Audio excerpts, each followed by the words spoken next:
ચૈત્ર નવરાત્રિનો પ્રારંભ થતાની સાથે ચોટીલા સ્થિત શક્તિપીઠ ચામુંડા માતાજીના દર્શને મોટી સંખ્યામાં શ્રદ્ધાળુઓ ઉમટી પડ્યા અને અહીં યાત્રાનું પણ આયોજન કરવામાં આવ્યું છે। આરએસએસની ધર્મ જાગરણ સમન્વય સમિતિએ ચોટીલા ડુંગર પરિક્રમા ધર્મસભા અને સંત સંમેલનનું આયોજન કર્યું। પરિક્રમામાં રાજ્યની તમામ ગુરુગાદીઓના ધર્મગુરુઓ, સંતો, મહંતો, શ્રદ્ધાળુઓ જોડાયા। સવારે સંતોએ ધ્વજ અર્પણ કર્યા બાદ ડુંગરની પરિક્રમા શરૂ કરી। અંદાજે 6 કિલોમીટરની ડુંગર પરિક્રમા માટે 10,000થી વધુ લોકોએ રજીસ્ટ્રેશન કરાવ્યું હતું।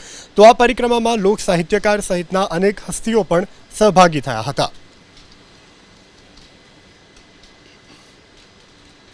અહીંયા અમે ચોટીલા આવ્યા છીએ। અમે પાંચ સાત જણા છીએ અમે ફેમિલીમાંથી। આ મારો ફર્સ્ટ ટાઈમ એક્સપિરિયન્સ છે ચોટીલામાં પ્રદક્ષિણા કરવાનો।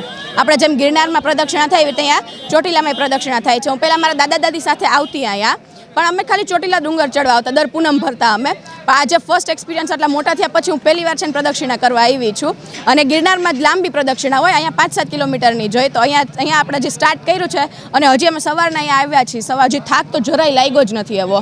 ચોટીલાની આ પાવન ભૂમિમાં અને મા ચામુંડમાના નીચરામાં આજે જ્યારે મા ભગવતી ચામુંડમાના ડુંગર એટલે કે ચોટીલાની પરિક્રમાનો આજનો દિવસ છે।